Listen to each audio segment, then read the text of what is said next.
Kay buti talaga ni Lord, ang paggising sa umaga ay isang biyaya na. Bonus na lang ma-experience natin ang ganda ng kalikasan na gawa niya. Blessed morning mga kapatid. Egg, watermelon, cucumber, salmon. At dahil mahaba-haba ang araw namin ngayon, no diet muna tayo.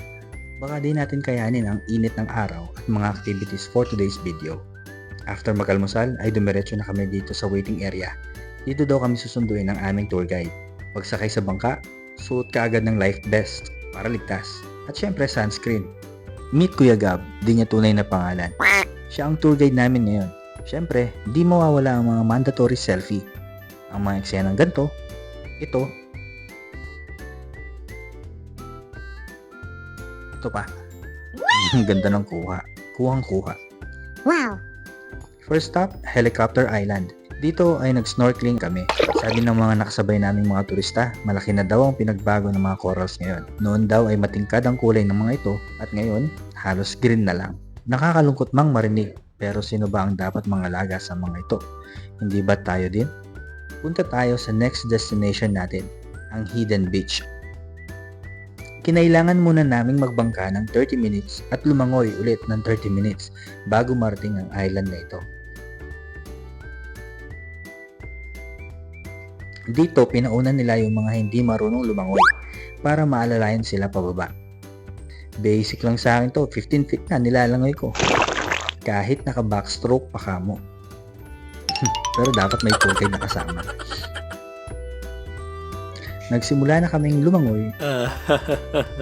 Este sila, papunta sa Hidden Island. Sumalubong sa amin ang mga nagkagandahang mga corals at napakaraming nimos na dito lang daw makikita. Wow! O ha? O ha?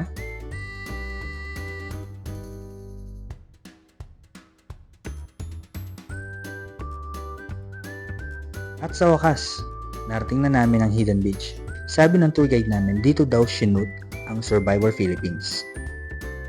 Sinubukan naming ikutin ang campsite, pero dahil sa sobrang sukal ng lugar, naisip namin na mas safe kung wag na lang.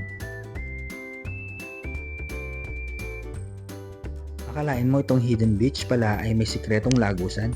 Pabalik sa pinagdauan ng aming bangka.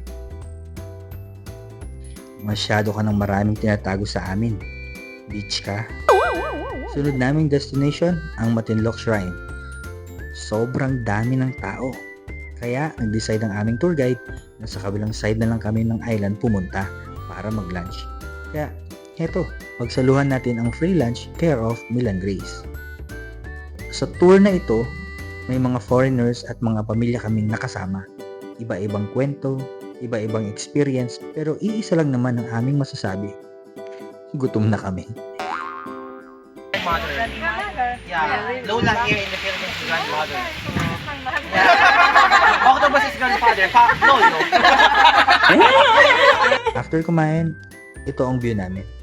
Nakaka-relax ang ganda. Di ba ang ganda?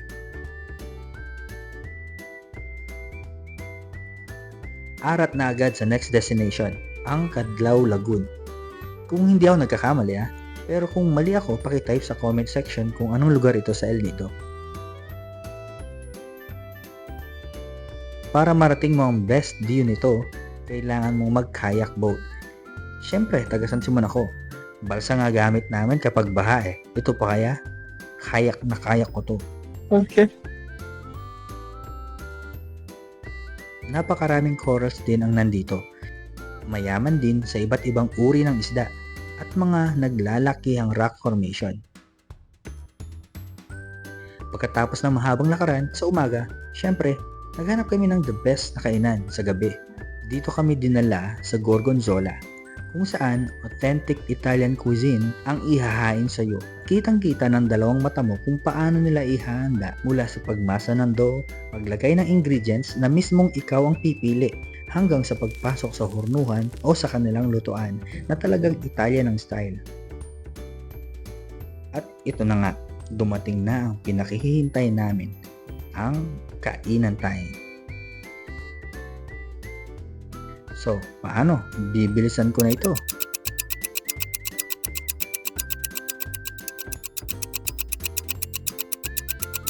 Alam ko namang lahat tayo ay ganito ang reaksyon pagkatapos kumain. Yung bigla na lang tayong nalulungkot. Bakit kaya no? See you on our next video. Shalom!